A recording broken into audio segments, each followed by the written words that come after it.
thing I can see is my own silhouette. I'm getting stronger, step by step. The clock is ticking, but there's no time for regrets. I've been flying from town to town, from London to Taiwan. Okey guys, untuk video ni saya nak terangkan macam mana badan kita menjana tenaga. Untuk jana tenaga tu untuk apa ni, kita buat pergerakan apa semua kan. Jadi kita panggil dia sebagai laluan metabolik. Selalu saya cakap yang laluan metabolik ni ada beberapa peringkat lah. So biasa saya cakap anaerobik dan aerobik kan. Okey. Untuk laluan metabolik ni, untuk hasilkan tenaga ni ada 3 kan. Okey, yang pertama adalah anaerobik alaktik. Dia guna asid laktik lah untuk menghasilkan tenaga. Dan yang kedua adalah anaerobik laktik. Okey. Untuk anaerobik ni biasa kita guna laluan metabolik ni semasa kita melakukan exercise weightlifting. Sebab tu saya cakap kita nak kurus, jika kita lakukan exercise weightlifting, susah kita nak kurus sebab dia tak burn banyak tenaga kan. Lepas tu yang ketiga ada anaerobik. Yang ketiga ada aerobik. Aerobik ni macam lari, macam berbasikal yang menggunakan oksigen untuk bakar tenaga. Senang macam tu je kita faham. Anaerobik ni yang tak guna oksigen, dia guna asid laktik untuk hasilkan tenaga. Yang aerobik ni yang guna oksigen untuk hasilkan tenaga. Okey, jom kita pergi lebih dalam tentang anaerobik. Okey, anaerobik yang pertama tadi anaerobik kan, laluan metabolik kan. Yang pertama anaerobik. Anaerobik alaktik juga dikenali sebagai sistem ATP atau sistem phosphagen. Laluan metabolik ini menghasilkan ATP. Okey, menghasilkan ATP untuk tenaga kan, tanpa penggunaan oksigen dan juga menghasilkan asid laktik. So dia gunakan asid laktik untuk bakar tenaga kan.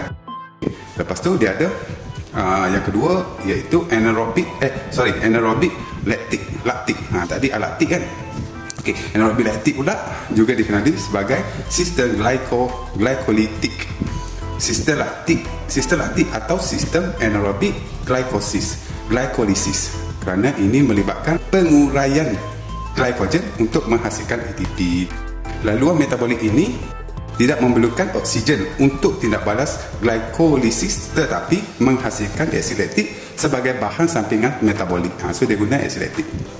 Okey, lepas tu sistem aerobik yang juga dikenali sebagai sistem oksigen merupakan laluan metabolik yang menghasilkan ATP yang terbanyak dari simpanan karbohidrat dan lemak dalam tubuh badan. So untuk aerobik dia menggunakan banyak tenaga kan. So kalau kita nak kurus, kita nak burn fat apa semua, kita mesti melakukan aerobik punya exercise. Okey, yang ni saya tunjukkan macam mana laluan tenaga kita ni kan.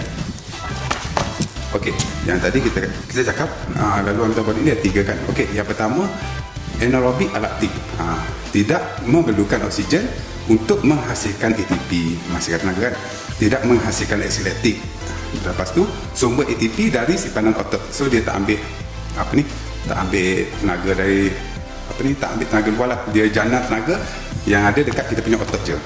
Lepas tu membekalkan tenaga untuk aktiviti kurang daripada 15 saat. So bila kita buat exercise yang kurang daripada 15 saat, kita panggil dia sebagai anaerobik alaktik. Okey, yang kedua kita ada anaerobik laktik.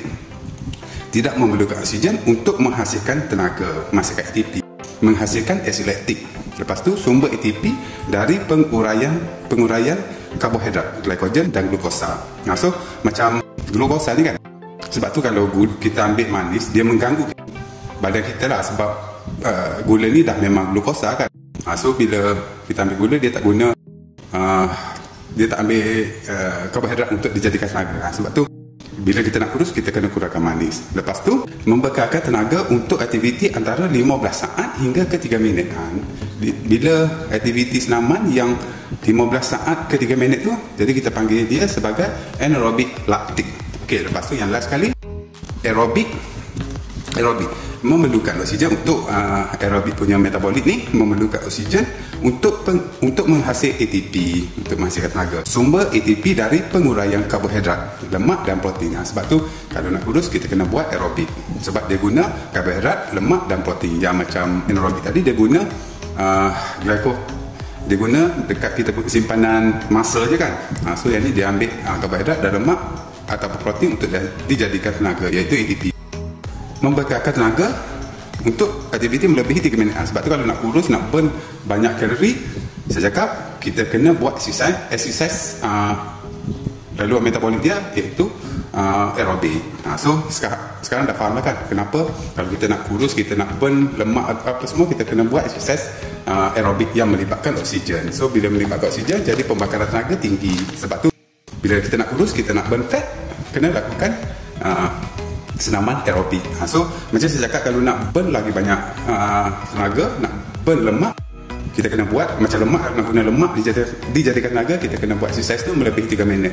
Lepas tu bila satu lagi macam saya cakap, buat HIIT training untuk burn tenaga bagus. Sebab apa? Sebab kita burn banyak tenaga, lepas tu dalam masa yang sama kita bina juga otot. Jadi bila otot kat badan kita bertambah, jadi metabolisme kita pun jadi tinggi. Sebab tu bila metabolisme tinggi, jadi tak adalah isu tenaga simpanan kan.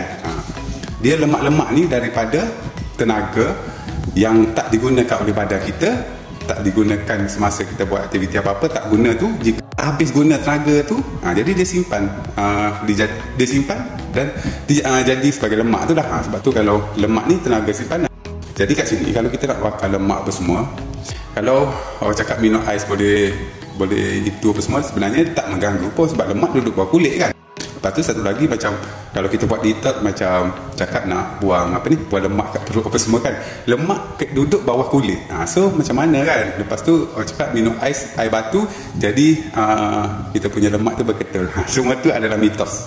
Okay, sekarang ni dah faham macam mana laluan metabolik. So senanglah untuk kita burn high kalori, lepas tu untuk kita burn lemak. Okay, semoga video ni membantu anda. Dan jangan lupa, jika video ini bermanfaat, share kepada kawan-kawan anda dan ahli keluarga anda. Okey, apa-apa pertanyaan boleh drop je komen.